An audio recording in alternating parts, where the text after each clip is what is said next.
Olá, mais uma vez Deus nos dá a oportunidade de trabalharmos mais um tema nessa sequência, falando sobre o repouso, onde Cristo convida-nos a comungar com Ele e encontrarmos forças.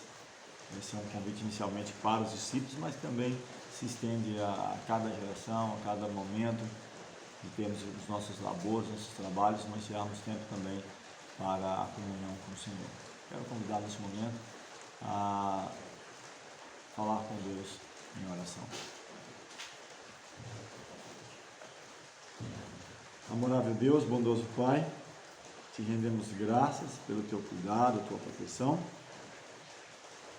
e a oportunidade de estudarmos mais um pouco a tua palavra e aprendermos o teu terno, compassível amor e cuidado e querer o nosso melhor em toda a esfera da vida, nos trabalhos, no vida espiritual, profissional, familiar,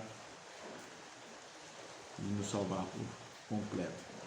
Dá-nos a tua direção, a iluminação do teu Espírito, te pedimos essas bênçãos em nome de Jesus.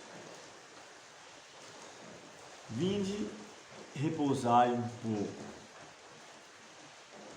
Aqui tem um cenário montado em Marcos capítulo 6, 30 a 33, falando sobre a primeira multiplicação dos pães, que os apóstolos juntaram-se a Jesus e contaram tudo o quanto tinham feito e o que tinham ensinado. Estavam, sabe, maravilhados com essa obra e poderia, quem sabe, até abrir caminho para um envaidecimento. E ele disse-lhes, Cristo, dirigindo aos apóstolos: vinde vós aqui à parte, a um lugar deserto, e repousai um pouco. Diz o texto que haviam muitos que iam e vinham, não tinham tempo para comer e foram sós num barco para um lugar deserto. Então Cristo, tirando daquele cenário de agitação, de trabalho, correria, como diz o texto, não havia tempo nem para alimentar-se, se fosse atender toda a necessidade de cada pessoa que chegava até eles. E Cristo então os convida para repousar um pouco, procurando um retiro, um local mais afastado, deserto, para estar a sós com os discípulos.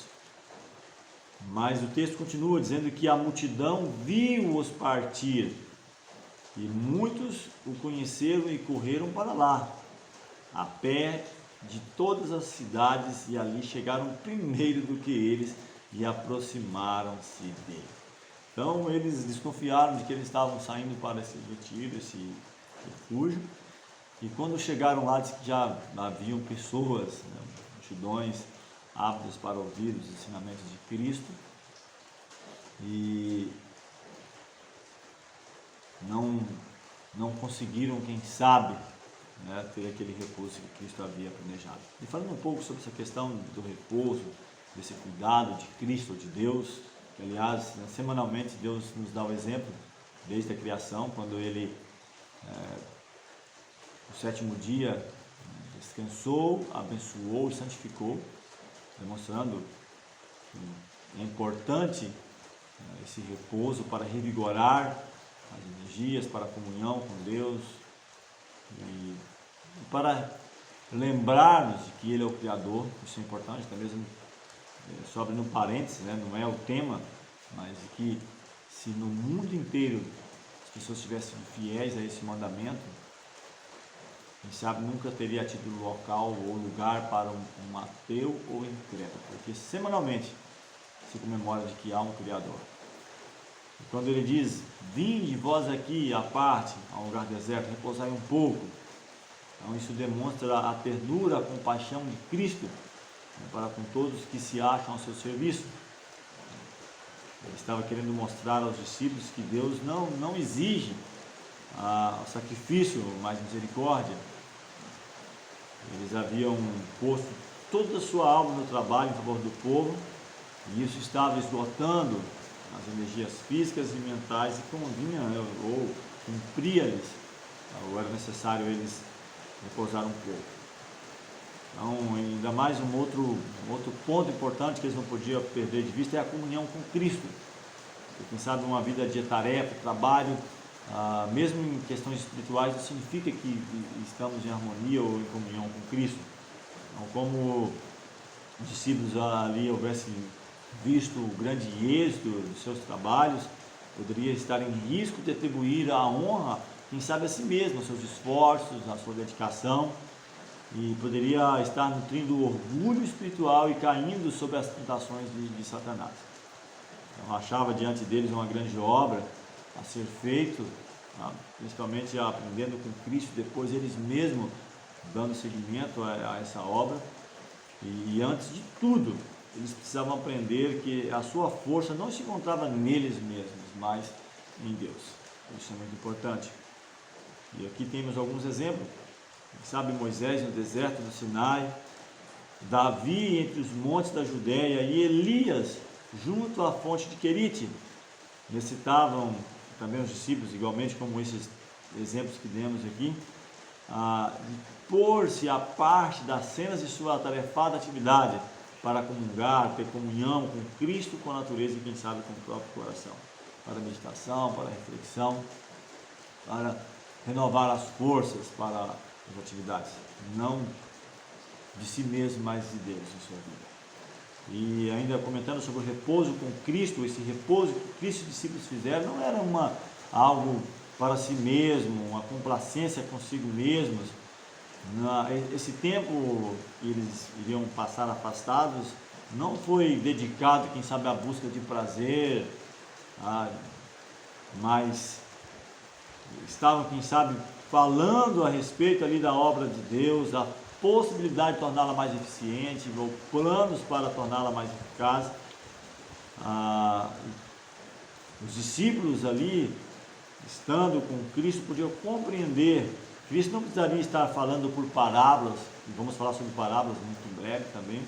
Tiramos alguns temas para falar sobre as parábolas, o porquê das parábolas, quais lições Cristo queria ensinar ao falar sobre parábolas ou através de parábolas. E quando, nesse momento, quem sabe Cristo poderia corrigir alguns erros, esclarecer, quem sabe, algumas dúvidas e até mesmo explicar como, ou a melhor maneira, o método de aproximar do povo, para, quem sabe, tirar os preconceitos, quebrar ali algumas barreiras, algumas objeções que poderiam ter.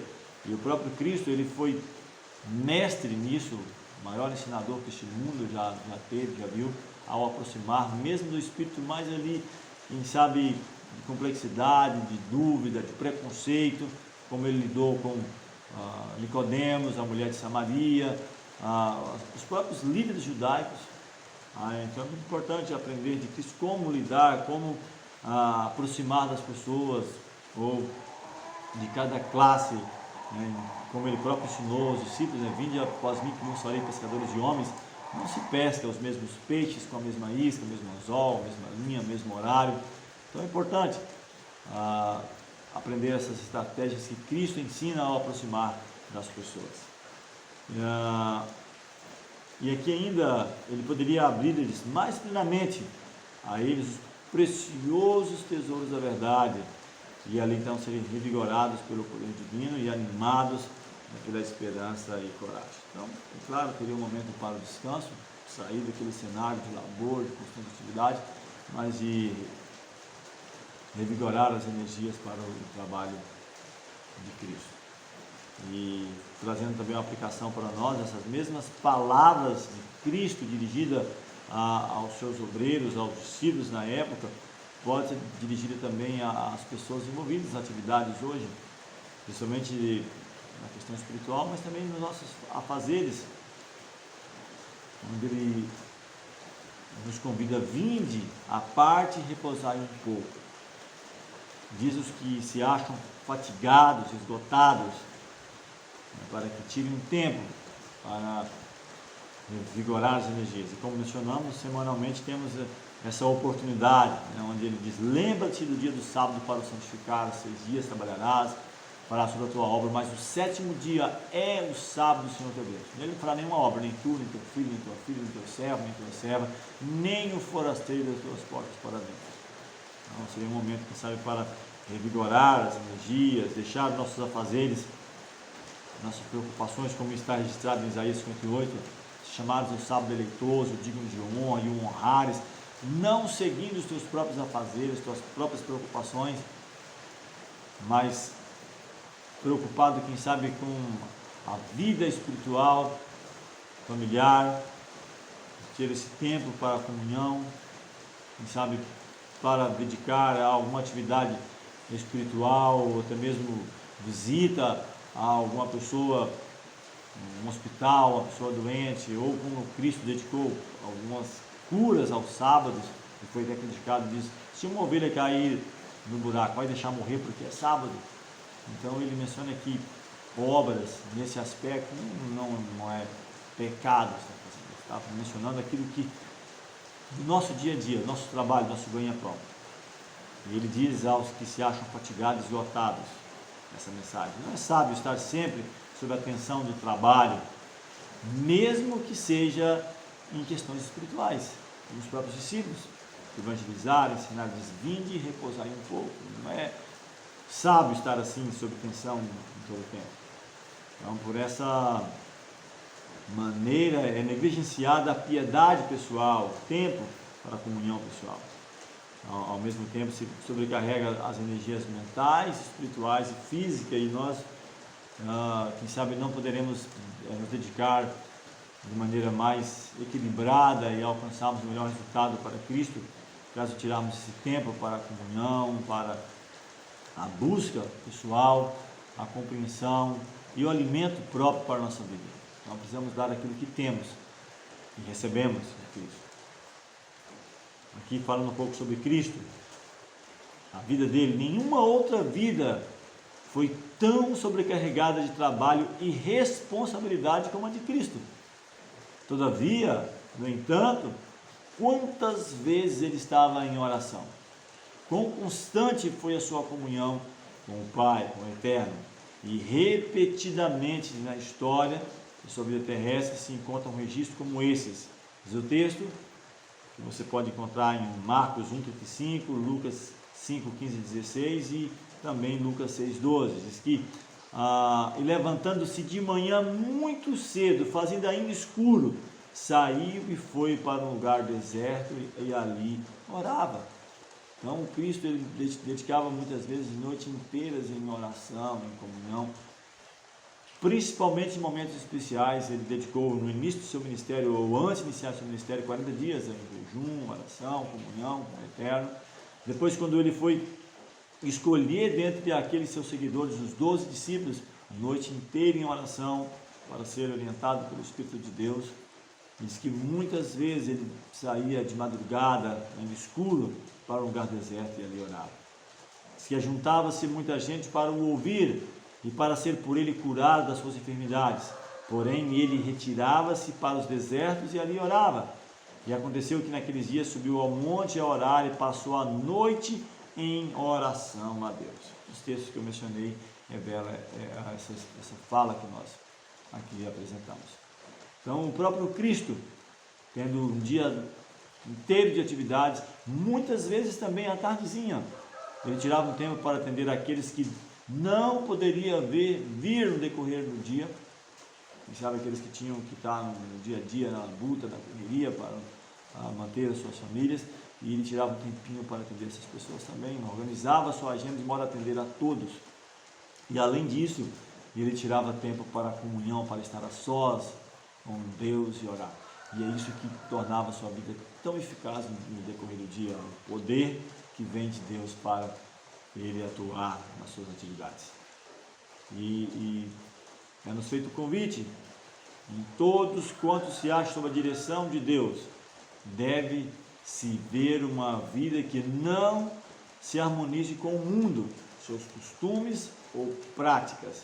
E todos têm de ter experiência pessoal na obtenção do conhecimento da vontade divina. Então precisamos ouvir individualmente o convite feito para nós ao falar o nosso coração.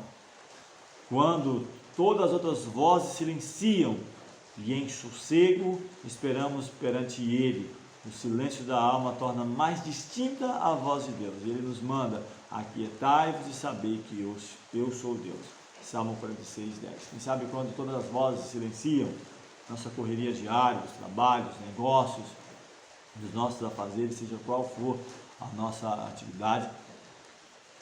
Então devemos tirar esse momento, aquele mais propício que você pode, à noitinha ou ao amanhecer, para estar a sós, para a comunhão, para a leitura da Bíblia, para a oração. Diz que Jesus saindo, diz que viu uma grande multidão, teve compaixão deles, porque eram como ovelhas que não têm pastor. Aqueles que seguiram para o local que ele havia ido, deserto, local afastado, e diz que o dia era avançado, aproximavam dele ali os discípulos, e disseram que o local era deserto, muito adiantado o dia, e disseram: despede-os para que vão aos lugares e aldeias circunvizinhas e compre pão para si, porque não tem que comer. Marcos 6, 34, 36. Então, esse foi o cenário para a primeira multiplicação dos pães, onde eles vão à procura de Cristo, porque ele havia procurado um local deserto para estar em comunhão com os discípulos. Então não foi um milagre simplesmente para demonstrar seu poder e glória. E ele diz: dai vós mesmos de comer, vocês mesmos, dão a eles de comer. Mas como vamos fazer isso? Iremos e compraremos 200 dinheiros de pão para lhes darmos de comer? E ele disse: quantos pães tendes? E eles viram e disseram: 5 pães e 2 peixes. E ele ordenou que fizesse sentar a todos, dividiu-os ali em grupos, diz que assentando repartiram de 100 em 100 e de 50 em 50. E diz que tomando os 5 pães e os 2 peixes, levantou os olhos do céu, abençoou e partiu os pães e deu aos discípulos para que os pudessem ou pusessem diante deles, da multidão, e repartiu os 2 peixes por todos, e todos comeram e ficaram fartos, satisfeitos, e levantaram 12 cestos, cheios de pedaços de pão e de peixe, e os que comeram os pães eram quase 5.000 homens. Então aqui mais um milagre de Cristo. Nós falamos inicialmente do milagre da água em vinho nas bodas. Vamos tirar também alguns temas para falar sobre os milagres, o porquê dos milagres. E nesse caso aqui, estavam no local deserto, afastado, as pessoas foram para ouvi-lo, e diz que estavam como ovelhas, sem pastor, não tinha ali como alimentar-se. Ele fez a primeira multiplicação dos pães, e essa é uma lição importante para nós, que muitas vezes nós procuramos um milagre extraordinário, e o partir dos pães ali, dos peixes, é demonstrado a cada dia nas plantações, quando você planta, ou quando as pessoas plantam ali a sua lavoura, e quanta quantidade a mais não produz. Então há um milagre na chuva que cai, no sol que nasce, no vento que toca, no crescimento da planta. Diz que a terra por si mesma frutifica, primeiro a erva, depois a espiga e por fim o grão cheio na espiga. É o poder de Deus a cada dia atuando na natureza e na transformação também do nosso caráter, ao nos aproximarmos do Senhor, no estudo da palavra, da oração, da comunhão, do repousar também, para avigorar as nossas energias, seja elas físicas, mentais ou espirituais. No nosso próximo tema vamos falar sobre a crise na Galileia, assim como aconteceu na Judéia, no início, em Nazaré, no início do ministério de Cristo, quando ele volta ali para os seus, há uma crise, e aqui também a crise na Galileia, quando muitos daqueles seus seguidores se afastam dele. Queremos convidá-lo mais uma vez a nos prostrarmos diante do Senhor e buscá-lo em oração. Amorável Deus, bondoso Pai, te agradecemos por mais essa mensagem e rogamos a unção do Teu Santo Espírito em nosso viver. Nos ajude a tirarmos tempo no meio das atividades, a correria do dia a dia, para a oração, para o estudo da palavra, para a comunhão com o Senhor, também para nos dedicarmos a testemunhar do Senhor e da Tua palavra. Dá-nos a Tua graça, a Tua paz. Te rogamos essas bênçãos em nome de Jesus. Amém.